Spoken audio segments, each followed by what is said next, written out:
الرجیم بسم اللہ الرحمن الرحیم. اپنے دلوں کو چمکانے کے لیے ساتھ مل کے پڑھ لیجیے کہ الصلاۃ والسلام علیک یا رسول اللہ وعلی آلک واصحابک یا نور اللہ. الصلاۃ والسلام علیک یا نبی اللہ وعلی آلک واصحابک یا حبیب اللہ. میں ہمیشہ اپنی گفتگو کا آغاز سرکار دو عالم نور مجسم حضرت محمد مصطفیٰ صلی اللہ علیہ وآلہ وسلم پر درود اور سلام سے اس لیے کرتا ہوں کہ درود اور سلام کے لیے جو ہمیں بتایا گیا ہے ایمان والے کون ہیں.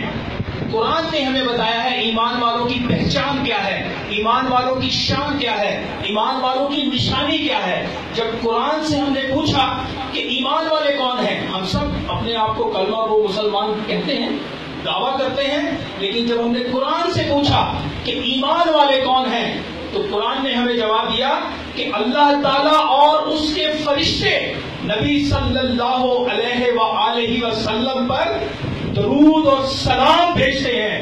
اس لیے اے ایمان والو آپ صلی اللہ علیہ وآلہ وسلم پر خوب درود اور سلام بھیجو. یہ ہے ایمان والے. اور ہم کون خوش نصیب ہیں, ذرا کبھی تنہائی میں بیٹھ کے سوچئے گا کہ ہم کتنے خوش بخت ہیں کہ ہم اپنی خوش بختی پر جتنا پروردگار کا شکر ادا کریں کم ہے. کیوں کہ ہم حبیب اللہ کی امت میں سے ہیں. ارے حبیب اللہ کون ہے؟ حبیب اللہ وہ ہے کہ جس کی محبت کی کوئی حد نہ ہو, کوئی سرحد نہ ہو, کوئی مقام نہ ہو, کوئی ٹھکانہ نہ ہو. وہ لامکان تک اس کی محبت ہے اور ہم سب حبیب اللہ کی امت میں ہیں. اس پر پروردگار کا جتنا شکر ادا کرے کم ہے. اور میں ہمیشہ کہتا ہوں کہ اپنی خوش بختی پر اللہ کا شکر ادا کیا کرو کہ اگر اللہ چاہتا تو ہمیں کسی بھی نبی کی امت میں پیدا کر سکتا تھا, لیکن یہ اس رحمان کا فضل ہے کہ اس نے ہمیں اپنے پیارے محبوب سرکار دو عالم نور مجسم حضرت محمد مصطفیٰ صلی اللہ علیہ وآلہ وسلم کی امت میں پیدا کر دیا. اس امت میں پیدا ہونے کے لیے بڑے بڑے انبیاء کرام نے دعائیں مانگی ہیں. ایک نبی کی دعا قبول ہوئی ہے اور وہ واپس آئیں گے, اور وہ ہے حضرت عیسیٰ علیہ السلام. ہمارا ایمان ہے کہ اللہ نے ان کو واپس یہاں بلانا ہے. اور اب وقت آ گیا ہے دوستو, روایتی انداز سے باہر نکلنے کی ضرورت ہے. آج ہم جشن ولادت مصطفیٰ منا رہے ہیں. آپ کو پتا ہے اس کا تقاضا کیا ہے؟ آج ہم بیٹھتے ہیں, محفل سجاتے ہیں اور فجر کی نماز کھو دیتے ہیں. ہمیں اپنے آپ کو تیار کرنا ہے. یہ جو لمحات ہیں, ابھی گزشتہ دنوں موقع ملا نبی پاک صلی اللہ علیہ وسلم کی بارگاہ میں جانے کا, تو وہاں پر خوش نصیبی اور خوش بختی کی ملاقات ہوئی. وہاں آئے ہوئے تھے امام احمد رضا القادری کہ جو اس وقت سجادہ نشین ہیں.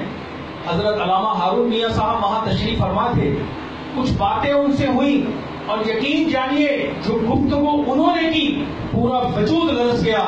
انہوں نے فرمایا کہ بساط لپیٹی جا رہی ہے, درود اور سلام والے بچیں گے, باقی کوئی نہیں بچے گا روئے زمین پر.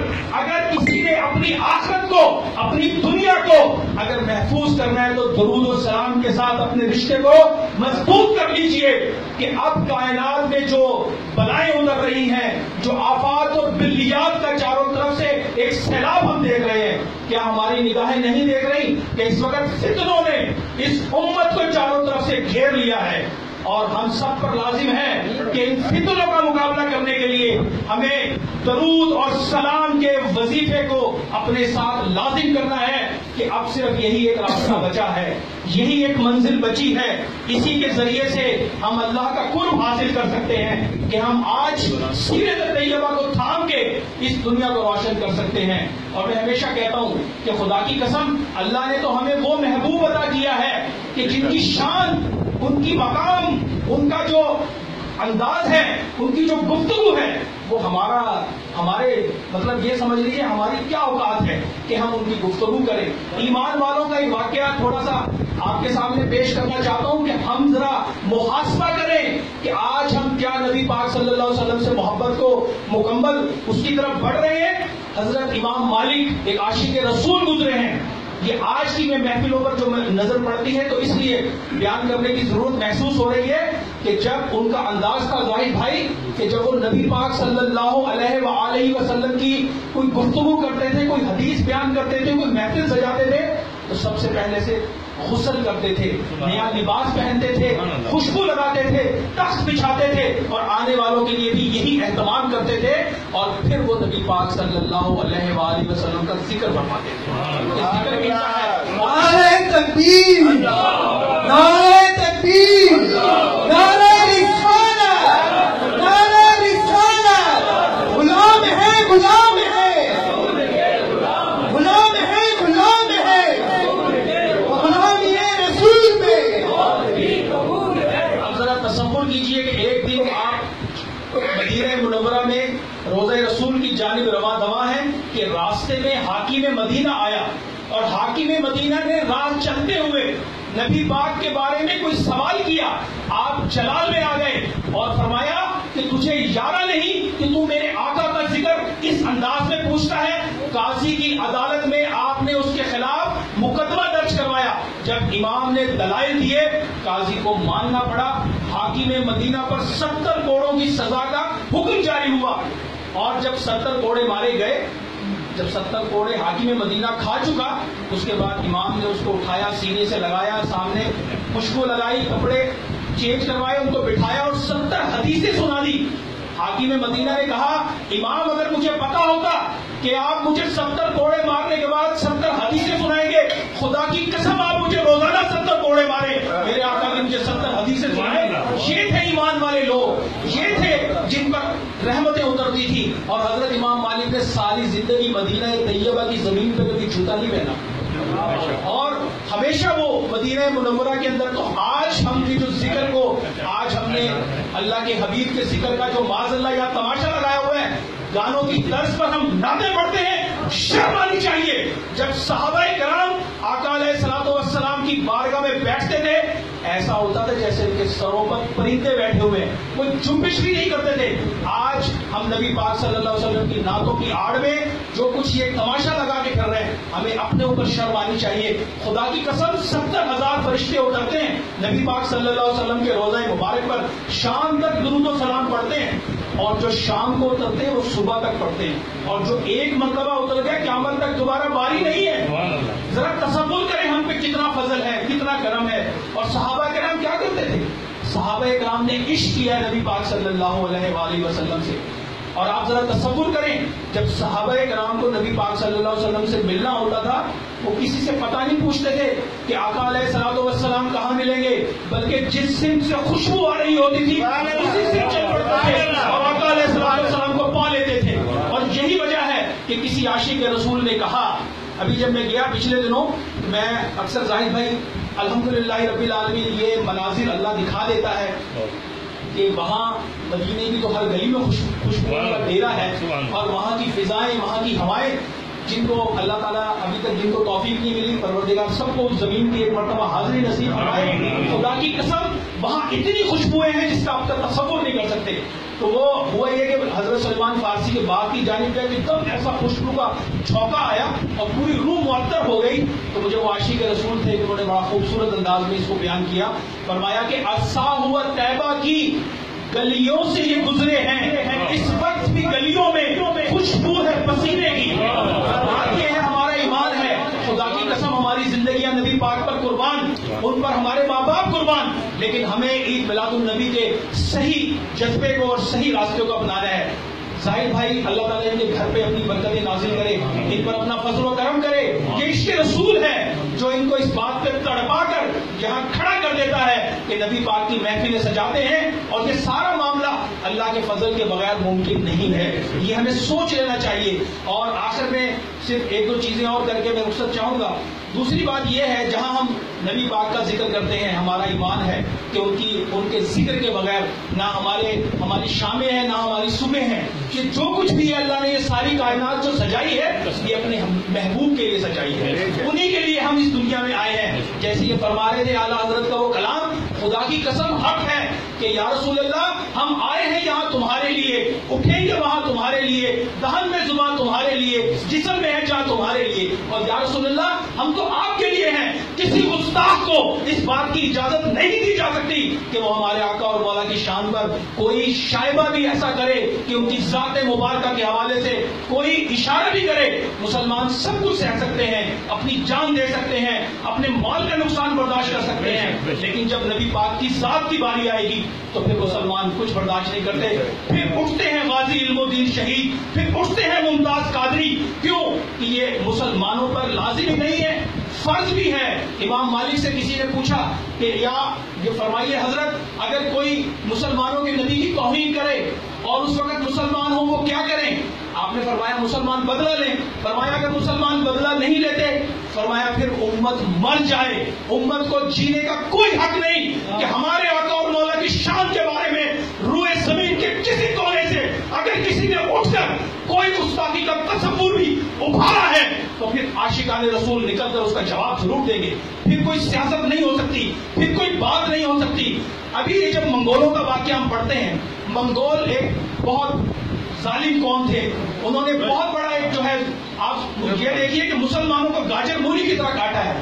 جب وہاں کے پادریوں نے ان کو اسلام کی دعوت دی ہے، یہ باتیں آپ تک محفوظ ہونی چاہیے کیونکہ وقت آ رہا ہے امتحان کا، سب کا امتحان لیا جائے گا۔ کوئی اس گمان میں نہ رہے کہ اس دنیا میں آئے اور ایسے ہی چلا جائے۔ یہ تو قرآن میں اللہ نے فرما دیا ہے کہ کیا انسان اس گمان میں ہے کہ اس کو ایسے ہی چھوڑ دیا جائے گا؟ نہیں، ہر شخص اپنے ایمان کے لیول کے حساب سے امتحان سے گزارا جائے گا اور اسے گزرنا ہے۔ کوئی اس چکر میں نہ رہے اور کوئی اس بات میں بھی نہ رہے۔ جب گزرے ہیں شہزادے حسنین کلیمین کربلا کی زمین پر تو اب کسی کو گلا نہیں رہ سکتا حشر کے دن تک کہ یا رسول اللہ آپ کی آل تو عیش میں رہی، امت تکلیف میں رہی۔ نہیں، سب سے پہلے اپنے شہزادے پیش کیے ہیں، سب سے پہلے خود کو پیش کیا ہے۔ شیب ابی عامر کی گھاٹیوں کے اندر آپ نے چمڑا ابال کر کھایا میرے اور تمہارے لیے۔ آج امت کیا مر جائے کہ آقا کی شان پر کوئی توہین کے الفاظ نکالے اور مسلمان صرف زندہ باد اور مردہ باد کے نعرے دیکھتے رہے؟ ایسا ممکن ہی نہیں ہے۔ آپ ذرا تصور کریں، پادریوں کا پورا ایک پنڈال سجا ہوا ہے، سامنے 40,000 منگول بیٹھے ہوئے ہیں، کوئی مسلمان وہاں نہیں تھا۔ پادری نے میرے نبی پاک کی شان میں گستاخی کی۔ پادری کا ایک پالتو کتا تھا، کتے نے اپنا پٹا توڑوا کر پادری پر حملہ کیا۔ لوگوں نے اس کو کتے کو پکڑا، سائڈ پہ کیا، پادری سے کہا کہ بھائی تم نبی پاک صلی اللہ علیہ وسلم کے بارے میں ایسے الفاظ استعمال مت کرو۔ پادری نے کہا کہ نہیں، یہ تو میں اس کی طرف یوں ہاتھ ہلا کے بات کر رہا تھا، اسے غلط فہمی ہو گئی اس لیے اس نے یہ حملہ کیا، ورنہ ایسی کوئی بات نہیں ہے۔ کتے کو انہوں نے پکڑ کے باندھ دیا اور پادری جب دوسری مرتبہ نبی پاک کی شان میں گستاخی کرنے لگا، آپ ذرا تصور کیجئے اس کتے نے اپنا پٹا توڑوا کر قادری کی جو پادری تھا اس کی گردن کو دبوچ کر اس کے ٹکڑے کر دیے۔ آپ ذرا تصور کریں، جو 40,000 منگول بیٹھے ہوئے تھے وہ کلمہ شہادت کے ساتھ کلمہ طیبہ پڑھ کر مسلمان ہو گئے۔ انہوں نے کہا بنیادی یہ چیزیں ہیں ناظرین، یہ ہیں باتیں جو ہمیں اپنے سینوں کے اندر زندہ رکھنی ہے۔ ہماری زندگی کو کوئی مقصد نہیں ہے سوائے اس کے کہ ہم پہرا دیں اپنے آقا و مولا کی عزت اور ناموس پر اور ہم پیش کریں بہترین سیرت۔ میرے نبی سے بہترین سیرت روئے زمین کی کسی کی نہیں ہے، لیکن بات یہ ہے کہ ہم رحمت للعالمین کی امتی ہیں، ہم سب کچھ سہ سکتے ہیں، لیکن اپنے نبی کی شان میں کوئی ہمارے نبی کو گالیاں دے گا ہم نہیں سکتے۔ میں کہتا ہوں آپ ہمارے ٹکڑے کر دیں، آپ ہمارے ہر چیز پہ قبضہ کر لیں، ہم سہ جائیں گے، لیکن نبی پاک صلی اللہ علیہ وآلہ وسلم کی ذات مبارکہ پر کہیں سے کوئی اشارہ ہوگا، امت مسلمہ باہر نکل کر جواب دے گی۔ اور دوسری جہاں تک بات ہے، ہمیں ان چیزوں کا احتیاط اپنے دل کے اندر اس بات کو ہمیں مصمم رکھنا ہے کہ اب کون سا مہینہ ہے؟ دو جہانوں کے سردار کی آمد کا مہینہ ہے۔ یہ مہینہ وہ مہینہ ہے کہ اس مہینے میں ہم نے درود اور سلام کے وظیفے کو زیادہ سے زیادہ اپنی رگوں کے اندر اتارنا ہے کہ جو وقت آنے والا ہے، میں تمہیں کچھ اشارے دے رہا ہوں، وہ بہت مشکل ٹائم ہے، بہت مشکل ٹائم ہے۔ نمازوں کی پابندی کرو، خدا کے واسطے اپنے اندر جو ہے نبی پاک صلی اللہ علیہ وسلم کی سیرت کو اپناؤ، اس سے بڑی طاقت روئے زمین پہ کوئی نہیں ہے۔ خدا کی قسم صحابہ کرام نے نبی پاک صلی اللہ علیہ وسلم سے عشق کیا، سنو اور ذرا اپنے سینوں میں اور اپنے دلوں کو ٹٹولو کہ ہم کس جگہ کھڑے ہوئے ہیں. روم کو فتح کرنے کا وقت تھا. مسلمان روم پر حملہ کرنے نکلے. مسلمان اس وقت اتنی حالت میں تھے کہ مسجد نبوی کی کچی زمین پر سجدہ کرتے تھے. پیوند لگا لباس پہنتے تھے. ایک ٹائم کھانا ہوتا تھا, دوسرے ٹائم بھوکا رہتے تھے. جس وقت پہلے دن مسلمانوں نے روم پر حملہ کیا, اور روم کون تھا؟ روم اس وقت کا سپر پاور ملک تھا جو اس وقت کی ٹیکنالوجی کے حساب سے, اگر آج کی مثال دوں تو آج کا جیسے آپ امریکہ یا روس کو آپ بولتے ہیں کہ جدید ترین ٹیکنالوجی سے بھرا ہوا ملک, کیل کانٹے سے لیس ملک. لیکن جب اشارہ ہوا کہ روم پہ حملہ کر رہے ہیں, سارے صحابہ روم پر حملہ آور ہو گئے. تو پہلے دن جب حملہ ہوا تو مسلمانوں کو فتح نہیں ہوئی. تو مسلمانوں میں سے کسی نے یہ شکوہ نہیں کیا کہ آج ہمیں فتح کیوں نہیں ہوئی. کوئی یہ شکوہ نہیں کر رہا تھا کہ ان کے پاس گھوڑے اچھے ہیں, ان کے پاس تلواریں اچھی ہیں, ان کے پاس ہتھیار اچھے ہیں. نہیں نہیں نہیں, سب ایک بات پہ غور کر رہے تھے کہ آج ہم نے نبی پاک صلی اللہ علیہ وآلہ وسلم کی کون سی سنت چھوڑی ہے جو آج ہمیں فتح نہیں ہوئی. تو ایک نوجوان صحابی کھڑا ہوا اور اس نے کہا کہ نبی پاک صلی اللہ علیہ وآلہ وسلم جہاد سے پہلے مسواک کرتے تھے. اگلے دن رومی فوجوں نے ایک عجیب منظر دیکھا, اور وہ کیا تھا کہ پوری مسلمان فوج مسواک کر رہی تھی. تو رومیوں کے دل میں یہ بات آئی کہ آج لگتا ہے مسلمان تلواروں سے نہیں کچا ہی چبا جائیں گے. تاریخ میں لکھا ہوا ہے کہ وہ دن رومیوں کے لیے بہت بھاری تھا کہ رومیوں نے ان کو گاجر مولی کی طرح رومیوں کو کاٹ کے رکھ دیا. تو دوستو بھائیوں, مقصد کہنے کا یہ ہے کہ عشق رسول سے بڑی کوئی سپر پاور روئے زمین پر ہے ہی نہیں. آپ اور میں جو آج بچے ہوئے ہیں نا, خدا کی قسم عشق رسول کی وجہ سے بچے, ورنہ اس وقت پوری دنیا کے اندر جو صورتحال ہے وہ مجھ سے بہتر آپ جانتے ہیں. مسلمانوں پر جتنا قہر ٹوٹ رہا ہے عالم کفر کی طرف سے, وہ ہماری اپنی بدعمالیوں کی وجہ سے ہے. آج ہم عشق رسول کی بات کر رہے ہیں کہ ہمیں سیرت کو آگے لوگوں تک پہنچانا ہے. اور میں ہمیشہ کہتا ہوں کہ ہمیں تو اللہ نے وہ محبوب عطا کیا ہے کہ جس محبوب جیسا نہ کوئی تھا, نہ ہے, نہ کوئی ہوگا. کیوں کہ وہ رحمت للعالمین, اور ان پر اللہ کی فضل اور کرم کی جو نشانیاں ہیں ان کا ہم تصور نہیں کر سکتے. ذرا ایک لمحے کے لیے تصور کیجئے, ہماری اور آپ کی ماں حضرت بی بی سیدہ طیبہ آمنہ رضی اللہ تعالیٰ عنہ کیا فرماتی ہیں؟ آپ فرماتی ہیں کہ جب محمد صلی اللہ علیہ وآلہ وسلم میرے گھر تشریف لائے تو اللہ نے مجھے مشرق سے مغرب تک کے مناظر دکھائے, اور تمام خواتین جو حضرت مریم سے لے کر جتنی خواتین تھی وہ سب آ کر مجھے انہوں نے مبارکباد دی, اور کیسر و کسرا کے کنگرے گرا دیے گئے, اور جو آتش کدا چل رہا تھا 1000 سال سے بت گدوں کا, وہ آتش کدا اللہ نے بجھا دیا. اور اس سے ایک اور بات ذرا سوچیے اور اپنے دل پر اپنی قسمت پہ ناز کیجئے کہ یہ صرف ایک ہی مرتبہ دنیا کی زندگی میں ہوا ہے, قیامت تک نہ دوبارہ ہوگا, نہ اس کا دوبارہ کوئی وجود ہوگا. یہ صرف ایک ہی مرتبہ ہوا دوستو. اور وہ کیا ہوا کہ ایک سمندر کی مچھلیوں نے نکل کر دوسری سمندر کی مچھلیوں سے کہا کہ تمہیں مبارک ہو کہ 2 جہانوں کے سردار ہیں. ہماری خوش نصیبی ہے کہ ہم اس نبی رحمت کی امت میں سے ہیں. ہمیں سیرت کو تھامنا ہے, سیرت کو لے کر آگے بڑھیں.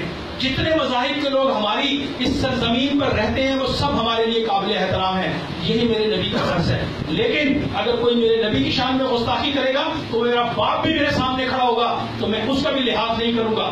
کیوں کہ یہ درس ہمیں حضرت صدیق اکبر کی بارگاہ سے ملا کہ جب حضرت سیدنا ابو بکر صدیق رضی اللہ تعالیٰ عنہ کی بارگاہ میں ان کا بیٹا آیا, اس نے کہا بابا جان جنگ بدر میں 2 مرتبہ آپ میری تلوار کے نیچے آئے, لیکن میں نے دونوں دفعہ آپ کو چھوڑ دیا کیونکہ آپ میرے بابا جان ہیں. حضرت سیدنا ابوبکر صدیق نے اپنا چہرہ مبارک اٹھایا, اپنے بیٹے کو دیکھا اور فرمایا خدا کی قسم اگر تو میری تلوار کے نیچے 1 مرتبہ گیا تھا تو صدیق اکبر تیرا لحاظ نہ کرتا, کیونکہ ان کی عشق اور محبت نبی پاک صلی اللہ علیہ وآلہ وسلم سے تھی. اور یہی صحابہ نے ہمیں درس دیا, یہی صحابہ نے ہمیں روشنی کے راستے دکھائے ہیں, اور ہمیں انہی چیزوں کو آگے تھامنا ہے. بس آخر میں حصول برکت کے لیے مولا علی کا ذکر کرنا اس لیے ضروری سمجھتا ہوں کہ منافق کی اور مومن کی جو پہچان ہے وہ ذکر علی ہے.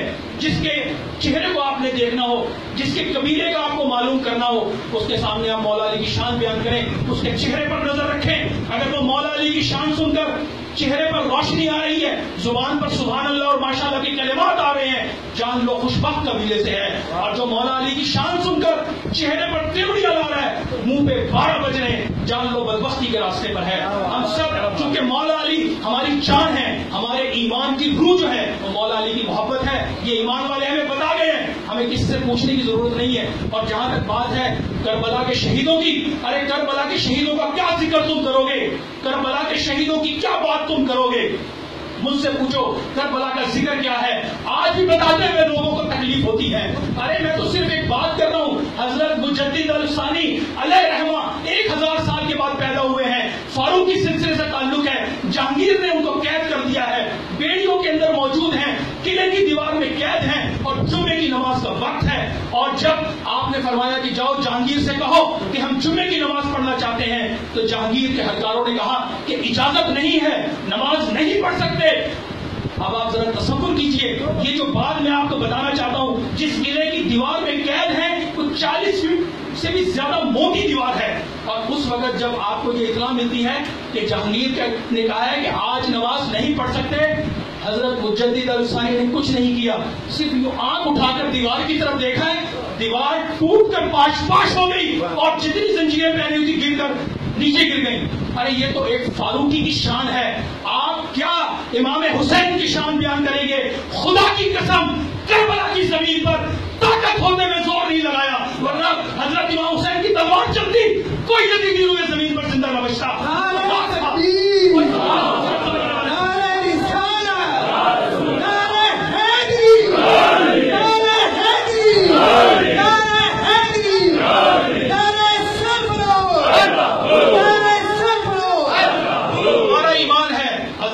حسین نے طاقت ہوتے ہوئے زور نہیں لگایا. ارے ان کی رگوں میں تو شیر خدا کا خون تھا، ارے ان کی رگوں میں تو اس بہادر جرنیل کا خون تھا جن کو ہم شیر خدا اور قلعہ خیبر کا فاتح کہتے ہیں. قلعہ خیبر کیا تھا ایمان والوں کو پتا ہے، ان کو کیا پتا جو آج بھی یہ معلومات ڈھونڈتے کر رہے ہیں کہ یہ نبی کا میلاد منانا جائز ہے کہ نہیں جائز ہے. یعنی یہ جہالت کے آخری اندھیروں کا شکار ہیں. نبی کے آنے کی خوشی اہل ایمان مناتے رہیں گے، اور اس نبی کے آنے کی خوشی ایمان والوں کا حصہ ہے. یہ میں نہیں کہتا، یہ دو جہانوں کے مالک اور خالق اور پروردگار کا اعلان ہے، وہ تو خود قرآن میں ہمیں کہہ رہا ہے. اور میری نعمت کا چرچا کرو، نبی پاک صلی اللہ علیہ وآلہ وسلم کی نعمت سے بڑی کائنات میں کوئی نعمت نہیں ہے، اور ان کے چرچے سے بڑا کوئی چرچا نہیں ہے. وما علینا الا البلاغ.